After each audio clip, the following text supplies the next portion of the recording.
Welcome back, everybody, to Drug Diversion Insights. We have a sponsor for today's episode, Midas Healthcare Solutions. They are introducing a new product to help deter and prevent medication diversion.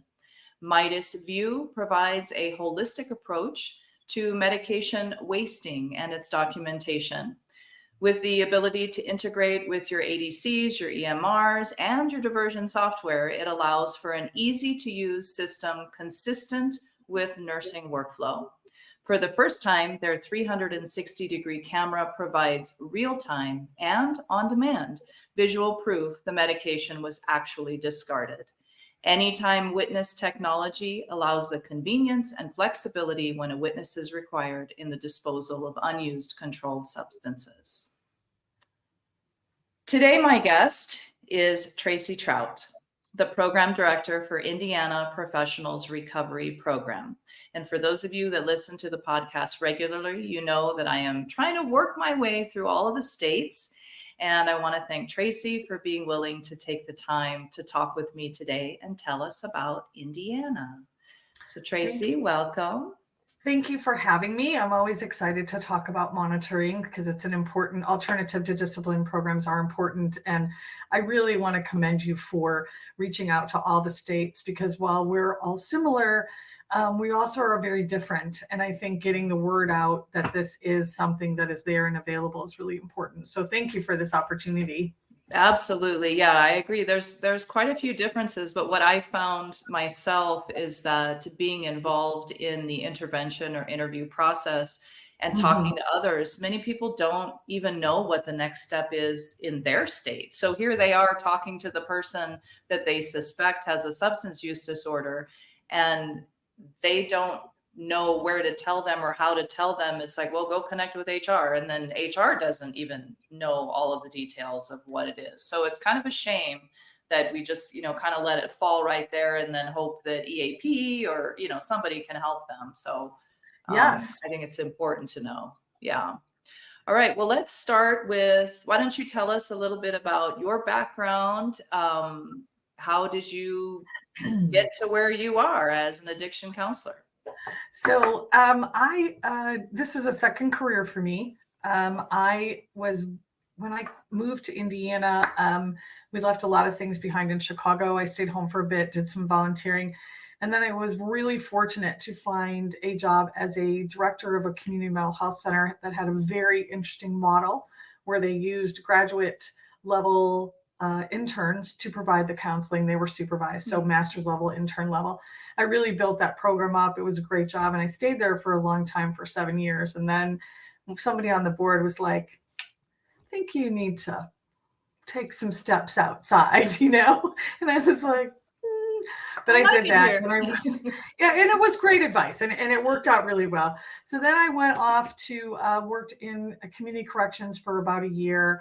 And then I went back to working for another organization that was doing a similar thing in community mental health, working with interns, have a private practice. And I also work at the Moraine House, which is a 13-bed sober living facility for men here in Valparaiso.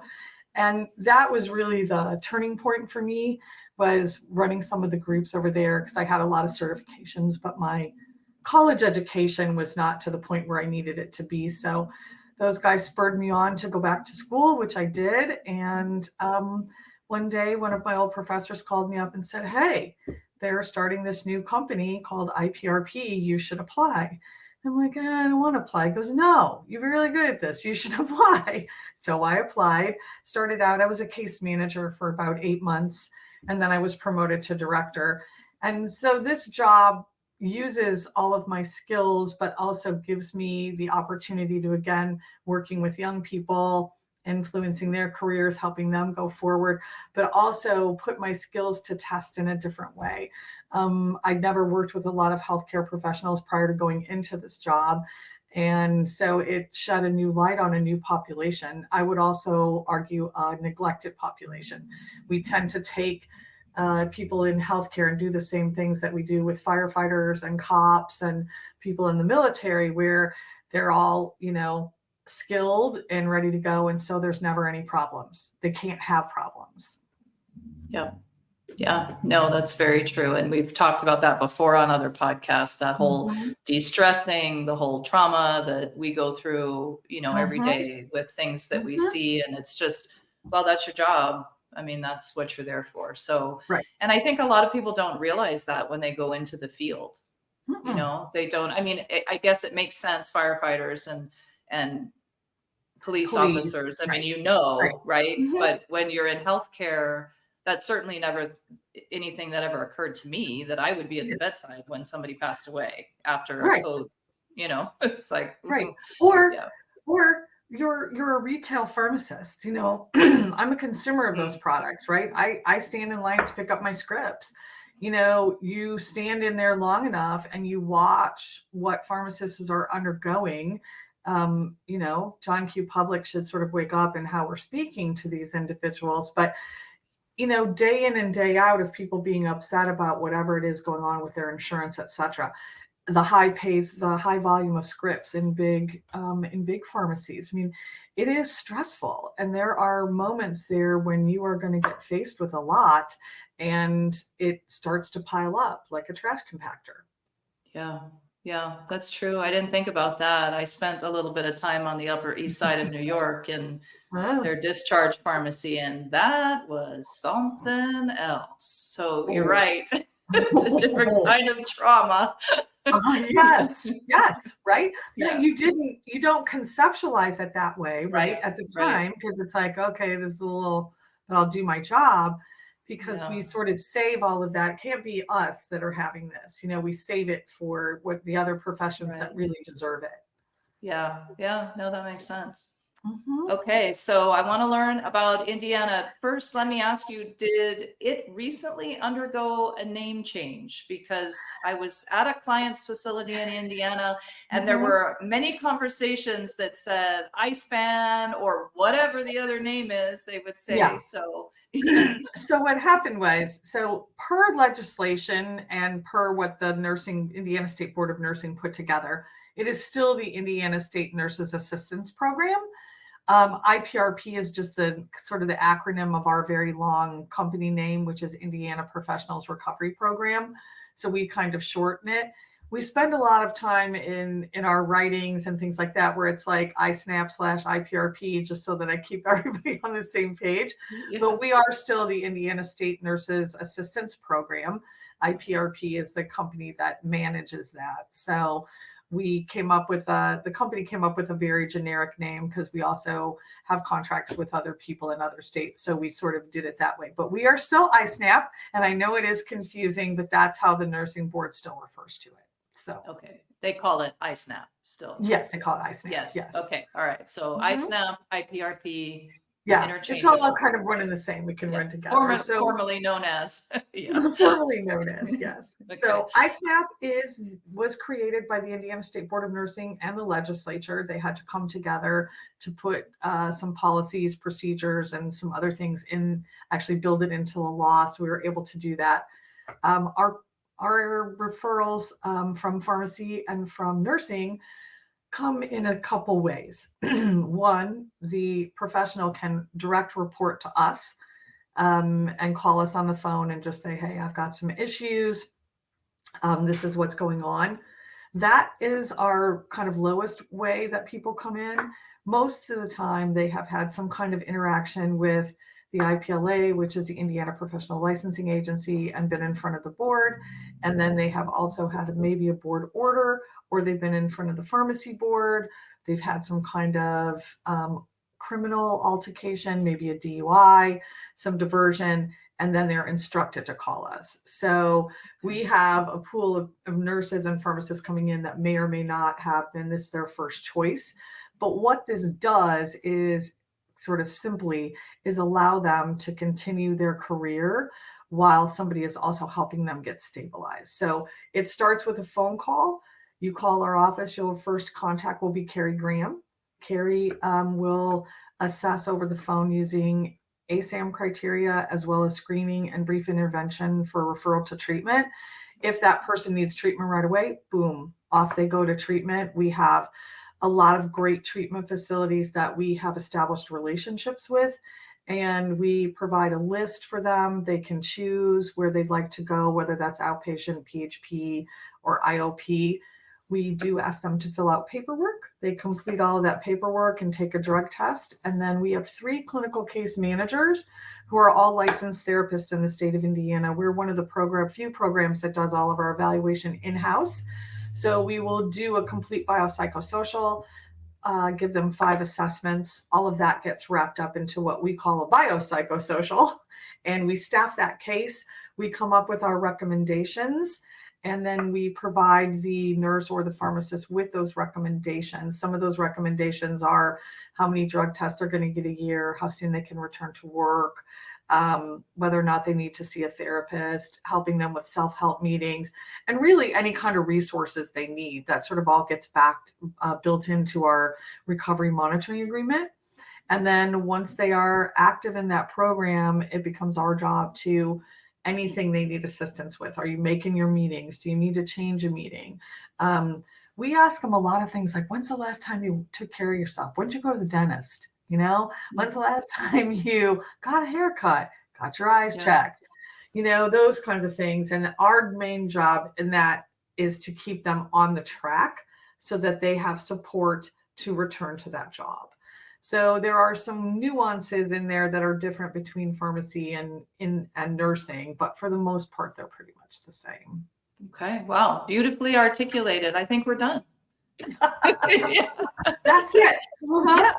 So you mentioned nursing and pharmacy. Are those the only 2 licensed professionals that we handle? Yes. With? In the state of Indiana, there is another program for physicians. And there is also JLAP, which is for attorneys. So that's about it. Okay. So not unlicensed, I don't know, radiology technicians or what have you, they wouldn't come through? They could come through our program if they would like, but there would also be a fee associated with that. The pharmacy board typically boards pick up all of the fees for alternative to discipline programs if you hold a valid license. It just can't be expired. It can be on probation. It can be suspended. But if you come in, actually the nursing board and the pharmacy board are taking care of our fees. We have had some people from other professions that have come in, and for example, they pay their $150 a month plus their drug test fees, and we can monitor them. So, but those are a very small percentage of the people that we monitor. Okay. All right. So you answered, another one of my questions on the fees. So there are no fees for licensed nurses and physicians. Okay. So part of probably your license fee to have your license goes toward this, and that's what the correct license. That's how the boards do it. I can't remember what the percentage is, but it is a certain amount of renewal fees that these boards sort of take and then they put aside so that they can have these programs in their state. Okay. All right. And you're not a treatment program because you refer them out to treatment programs. Do you vet your treatment programs, or is it just any program in Indiana? Yes. Okay. No, we do vet our treatment programs. So there is a very long, I try to talk to everyone. I do get those calls occasionally. So I try to have a preliminary conversation with the treatment provider. What do you guys have? How do you treat healthcare professionals? How many beds do you have? What interventions are you using? And we have a good chat. And then once that is complete, I send them what we call our treatment provider application. So whether they've got all levels, PHP, IOP, and aftercare, or they're just one or the other, we do keep a list of that, especially detoxes. So sometimes people need to detox for a couple weeks before they slide into regular treatment. So they provide us all of that because we want to make sure they have the credentialing of their, there's a medical director, there's things in place that will provide really good treatment for our nurses and our pharmacists. So. Okay. So is it safe to say then, no matter what treatment facility they select, if they're on your list of approved treatment centers, then you all would be pretty comfortable with the process of, okay, it's been successful, they can return to work, this is the arrangement, that type of thing? Yes. And so exactly, because we know what's going on and we're also getting updates. So we also ask our treatment providers every couple weeks to send an update in a form. because we want to know that the person is there, they're being compliant. We also encourage the treatment centers if they're discovering, resource issues or the participant is having some other kind of difficulty, to reach out to the case managers, because we're only going to be able to help somebody if we're having conversations. If we're all in our own silos, we can't effectively work that way. So we are in touch with the treatment provider pretty frequently, or as much as they need. Oftentimes our treatment providers will also let us do an intake of someone. They'll put them in a private room, give them a laptop so we can do the intake with them. So once they're discharged from inpatient, let's say, and going to IOP, we don't have a gap there where they're like, I'm feeling better, I don't need to call iSnap, right? Mm-hmm. So we try to keep everything as close together, working seamlessly as we can, so we don't drop any balls. Okay. And when the time comes, if the healthcare professional decides they want to return to work, mm-hmm. and they're deemed ready to go back to work in some capacity, I know sometimes it's without access to meds and it's in a different, but sometimes I think they do go back to access with meds. Who is the person, which group is it that really works with the facility? Is it IPRP or is it the treatment center? Who kind of handles most that? times when people are exiting treatment, so let's say, PHP is partial hospitalization program. So if they're going from PHP, which they may be in a place facility, eating their meals there, staying there, when they're transitioning into IOP, oftentimes we do not let people go back to work until they've completed PHP and IOP, because that gives us a longer window of time. At that point, their treatment provider or their therapist, or if they're being prescribed meds, like their psychiatrist or whatever, will fill out a return to work assessment, which is another assessment that we provide. They fill that assessment out. It's their patient. They've been working with them, and they can kind of give us a clue as to what's happening. The biggest thing that we restrict are two things. One, we don't want anybody going back and working, 80 hours a week. And whether that's in pharmacy or whether that's in nursing, people work a lot of hours. So we want to sort of pull back those hours. And also, in the case of nurses, some do go back without a NARC restriction, but it's rare. That happens, and that is really based on diagnosis and sort of what the substance use issue was. But it's pretty rare that people don't have a NARC restriction going back at least for 6 months. Okay. And this makes it a little more complicated in pharmacy. Unfortunately, a lot of our pharmacists can't go back to work while they're on probation. And a lot of our pharmacists, until they complete monitoring and complete those probationary requirements, it's rare that they can be a practicing pharmacist. A lot of them will maybe sometimes take jobs in other areas. So that is one of those differences I was talking about. You can get nurses back to work. It's a little more difficult for people in pharmacy, but they have to do the same thing, get a return to work assessment. But what we're looking at is when you go back into that environment, you really need to be aware of the fact that your job is stressful, that your body and your mind are healing because you've just taken something out and you didn't replace it with anything. So we are very careful to check on them a lot. Lots of times when our nurses go back to work, and some of our pharmacists, they're checking in once a week with their case manager, and they're talking to their clinical case manager. It's not an hour-long phone call. Sometimes it's just 20 minutes, just checking in. How are you doing? How are you handling this? And making sure they've got a good support system before they actually walk back in that door. So yeah, and kind of giving them somebody to be honest with. Like we were talking before we started recording, how's your day going? Great. And it's like, it's really not. Yeah. But we don't burden people with our no, we don't. So, right. Yeah. That's really hard. And it's also a little stigmatizing to be the person coming back to work. Because lots of time words gets out, right? So-and-so's coming back and they're in a monitoring agreement, and then they become the other. And it can be professionally isolating. Yeah, I was just thinking in terms of the pharmacist, I mean, I guess in a hospital setting, you could just remove their access to any automated dispensing machine, and Mhm. then they're clinically, doing their thing and they don't have to Right. touch meds. But then if you've got a tech that's like, hey, can you check this for me real quick? And it's controlled substances, that's where that Mhm. person is kind of like, oh, I can't do that. Well, why can't you do that? So that, Mhm. yeah, that's, I guess, where the rub would be right there, is you could keep them away from it, but people would probably know Right. that Right. there's something going on Something. there. Yeah. Right. Yeah. Yep. Okay. And the pharmacy board also says no pick while you're, sorry, I should Oh, stop talking in absolutely. acronyms, but no pharmacist in charge Yeah. while Pharmacist you're in in charge. monitoring and those Yeah. kinds of things. So Yeah, no, absolutely. You talk about stressors. That's, yeah, no. yeah, I can only Okay. imagine. Yeah, yeah, that's a pretty, yeah, Oof, it's a pretty stressful job, that's a can be, whole other especially podcast there. yeah, depending on what state you're in too. Mhm. It can be even more. All right, so your website does a really nice job of laying out all of the steps of this, which is great. Some websites, you just, if it's completely new to you and you just don't understand what's going to happen, it's very Mhm. beneficial to be able to get onto your website. So everybody go look at Indiana's site if you want to know how a lot of them work. Right. Yeah.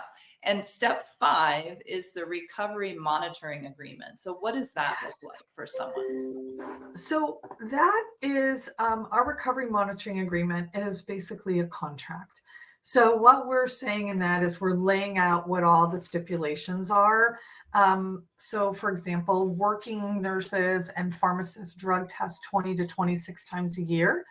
If they come in and they have just started, they'll be at 16 drug screens. So the recovery monitoring agreement tells you things, kind of step by step of what we're expecting of you.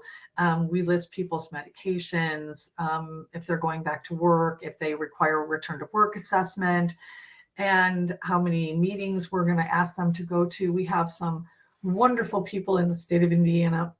One man in particular who's a retired therapist who runs an amazing support group for healthcare providers. And out of that group in the last 6 years, I have just seen amazing recovery coming out of that. So that's something we've listed in there. We want you to go to one nurse support group a week, or do some kind of other self-help meetings. We don't relegate them to just 12 steps. They can do 12-step programs, celebrate recovery, smart recovery. There's also refuge recovery, which has more of a Buddhist philosophy. So we give them information on all of that. So that's all listed in their RMA. And the other things are entered in there, excuse me, I'm not speaking well, is that you're going to start your RMA on this date and you're going to end it. So most of our nurses and pharmacists are in an RMA for either 3 years to 5 years. We do have shorter RMAs, and those are diagnostically based and situation based. So let's say somebody comes in and they've had a DUI, it's a first DUI, there was no impairment at work, those kinds of things. We might in that case offer a 12 to 18 month RMA. But if there are larger problems, co-occurring disorders, meaning there's substance use disorder there, but also a mental health issue, those tend to go hand in hand, then that RMA is probably closer to 5 years, because really what we're looking for is getting you stable while someone's kind of got their little bit of their thumb on you. We're drug testing you, making sure you're getting therapy. And healthcare providers are tough to treat. They're a really tough breed. So getting them to go to therapy is, it's like making the first grader go in the door that doesn't want to go in, right? And we just keep shoving them in. So we'll list those requirements in there. They sign it, we sign it. And when they go back to work, we ask them to take it to their employer and have their employer sign it, because that way then we're all on the same page. We're not asking the employer to manage the monitoring. We're asking you, by your signature, you are letting us know, they have a NARC restriction, that they're being drug tested a minimum of 1 to 2 times a month, that we are checking on them. We ask for a worksite monitor report. So everything goes into the recovery monitoring agreement. So it's kind of one-stop shopping. You know exactly what your requirements are. Yeah, well, and that's good for the healthcare system that takes them back. So, as the person who's monitoring and in charge of making sure where all those controlled substances are, I want to know that, you guys are taking it seriously and that, they're being checked up on and monitored. And so so I think it is important. So that monitoring agreement, does that come later in the process? It's not like they walk in the door and then you sign these things. Okay. Yeah, no. When they initially contact us, they're going to fill out some releases of information. We have a whole form that we've developed over the years for the we call them participants, for the participant to fill out. So it's an easy way to tell us what's going on before you have to meet us face to face to tell us what's going on. So they can list what happened, if they've been in trouble before, any medications they're on, if they're already going to therapy, if they've been to treatment. That whole thing up front answers a lot of those questions. And then we schedule them for intake. We do not put you in a recovery monitoring agreement until your intake is complete. We've staffed a diagnosis and staffed the recommendations. So we spend we're a small staff, but we spend a lot of time carefully talking about our cases, and we try really hard to do it case by case, not looking at what we've done with the last 12 people, but what is specific to this healthcare provider and what do they really need. And I know some of our participants feel like we're very unfair and it's a lot of rules and it's like, being on probation or parole. We've heard it described, but we do try really hard when we hit that RMA to give it everything we've got that's individualized to that person. Okay. Do you have a feel? Yeah, that makes sense. I mean, they're probably not agreeing to a whole lot at the beginning. And so they have to get through a certain portion of it to then say, okay, this makes sense. Do you have a feel for how many people? So you mentioned that not a lot of people come in just on their own saying, I need help, which is a shame. It would be nice if we could get to more of that. So when they do come to you because they're in some sort of trouble, what percentage of them still continue to deny that they have a problem, that they shouldn't be there? Very good question. Most, I would tell you that if we just did it on 100, like 100 is the total, right? Mm-hmm. I would say coming in the door, 95% of our people are like, it wasn't that bad. It didn't really happen. They're lying. It's very rare that someone, it's about 5% of the people coming in the door that are like, my life's a wreck. I'm totally at rock bottom. Please, help me. Right. It's always like the board is making me, the board is making me, the board is making me. So. Right. Okay. All right. So you're seeing, we see it at the facility level and they're like, no, I'm not. It's like, well, okay, we think you are. So, we're reporting. And so they're still denying even then when they get to you. Yes. Yeah. Okay. Yeah. Yeah. And sometimes when you watch as things go by, if something happens, so there are consequences in our program to not following the rules. You can sometimes lead yourself to getting kicked out and having to go back in front of the board. Terminate is a more appropriate word. But even in that, when you're having those discussions, it's sort of like, you put me in here and I didn't really deserve it. Even though things have been going really well for me and I'm clean and sober, they don't quite grasp the gravity of what happened to begin with. So insight takes a long time. It's a painful process for all of us. Yeah, no, I'm sure it is. Okay. Mm-hmm. So a lot going on with that, I think. Yep. Do you have a feel? Obviously if they graduate from the program and you never see them again, you assume, everything went well, but do you get people coming back after they? Occasionally. Yes, occasionally. So we have been at this now, it'll be 6 years in June. And I would say that, so we took over the contract in 2018. So we are just now at the tail end of, in 2023 and 2024, of people that were really started with us and then are now finishing. But I would say that it's about 1.5% to 2%, as it can be sometimes, that will cycle back through or have multiple times. Now, here's where I say that, because they will have one encounter with us and then another encounter and then another encounter, because in those early stages, they are still fighting any kind of, consequence for their behavior that they can't maintain. One of the things we have now is alcohol. Can't drink alcohol while you're monitoring. Whether alcohol was your problem or not, you can't drink alcohol. So somebody just said to me the other day, I'm a responsible adult. I went and celebrated my birthday and I drank alcohol and I didn't overconsume. Well, Terri, the issue isn't the overconsumption. The issue is that you're supposed to be clean and sober, and we don't do that, right? So that's a consequence. And so it's trying to really, between the treatment center and their sponsor and a therapist and all these other things we put in place in us, is trying to get them to change the thoughts up here, right? But so much of that substance use is a maladaptive coping mechanism. I can't tell you how many nurses say to me, oh, oops, I accidentally took a tramadol and I thought it was Excedrin. Yeah. Now, our pharmacists don't ever say that because you're not a very good pharmacist. I'd be like a huge problem, right? But I had one guy that thought about it one time, and I'm like, don't. And he just started laughing. He's like, you're right, Tracy. I really shouldn't do that. But even as a nurse, right? There's a difference there. So, but it's really hard because I have to accept all of these things about myself. And it's difficult. So if I keep pushing back at you, then maybe that's not who I am.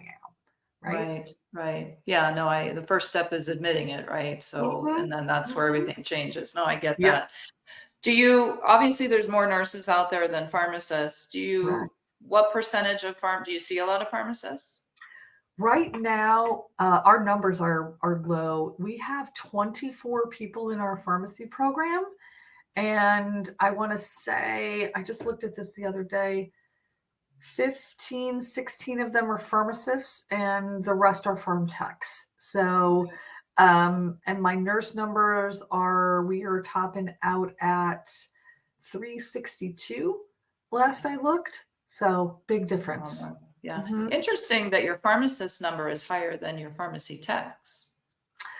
And that was the first time as we rounded out the first quarter 2024, that was the first time that we have had more pharmacists and than pharm techs. First time. Okay. Okay. All right. Referrals are way down in the pharm techs, so they don't get the board does not pay their fees, so they all have to pay to be in monitoring. And so I think that is pushing down the numbers. Sure. Now in Indiana, are the pharm techs are licensed and pay? And okay, so it's interesting. Yeah, they do have to have a license. That they don't pay their fees. Yes. I wonder what the reason for that is. Yeah, it's a good question. I tend to push it, and then I've also sometimes have to back up. Yeah.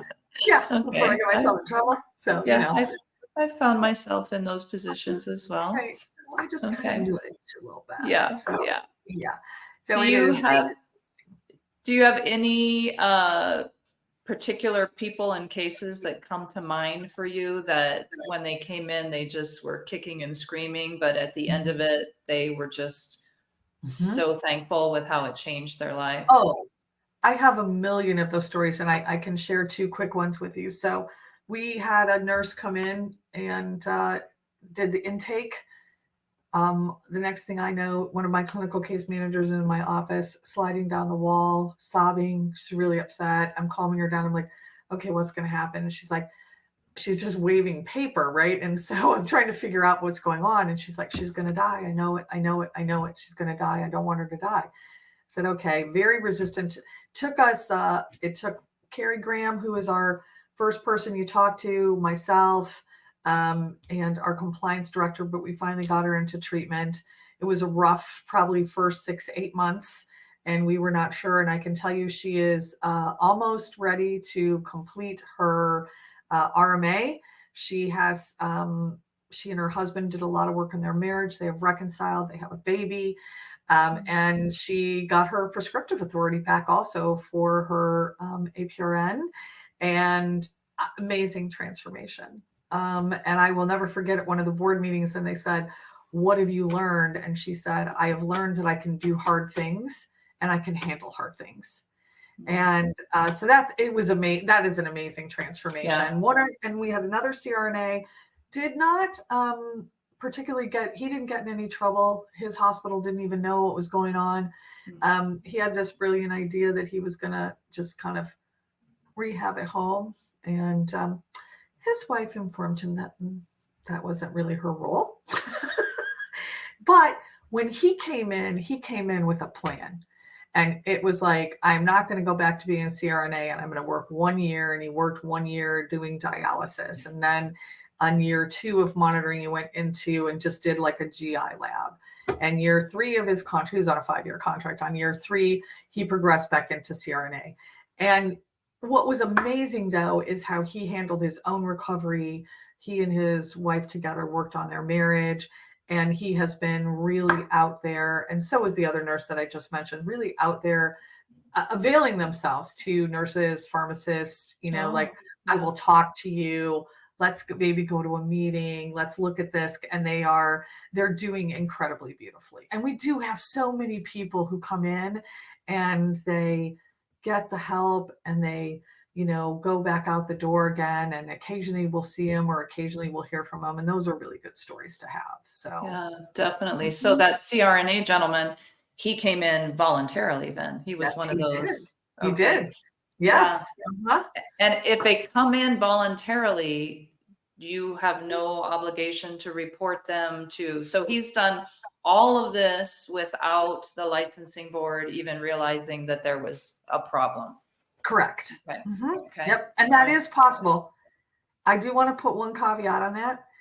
If you don't follow the rules and you relapse, you divert, you do things, it is my duty as a licensed professional in the state of Indiana, also as a program director, that I will have to file a consumer complaint.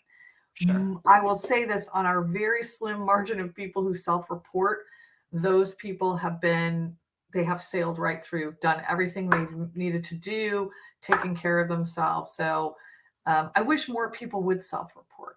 I really do.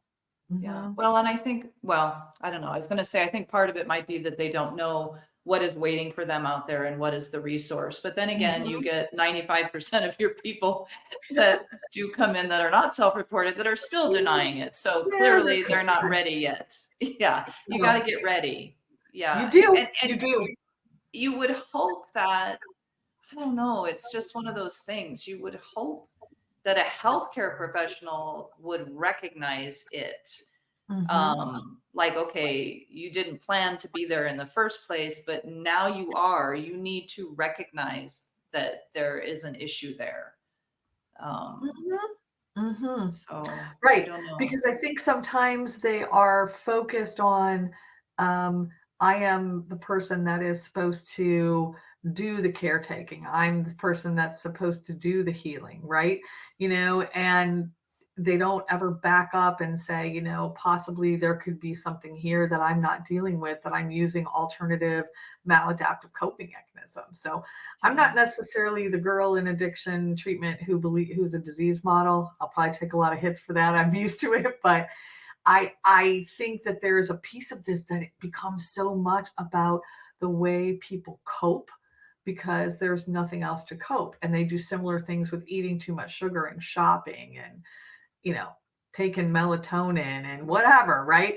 But there are pieces of that blow your life up in a really big way. And I also think the way we conceptualize addiction and mental health, people who are college educated, have big jobs and are professionals, are deemed as those people that are not going to have those issues. Right. So, yeah. Very complicated piece. Yeah. and a wide range of personalities. So yes, absolutely. All right. Well, this is great. So your program sounds great. Thank you for all that you do. I'm sure you have good days and bad days. And, even the one example you gave, you said 6 to 8 months that it was rough. So, but, the team stuck with it, stuck with her. And then the result on the backside is fantastic. So not easy what you guys do, but thank you very much for what you do. Thank you. Makes a difference. All right. A reminder for those of you out there attending NATI this year, coming up here real soon this month, visit the Midas Healthcare Solutions exhibit to learn about their unique approach when it comes to controlled substance wasting. The current process detracts from patient care and can result in lengthy investigations and is proofless. Midas View is an intelligent, technology-rich wasting system that can help deter and prevent drug diversion. Thank you again, Tracy, and I'm hoping I'll see you again soon. Tracy is involved with West Virginia's program, so we're going to try to get something set up with the team there for West Virginia. Thank you. All right, have a great day. You too.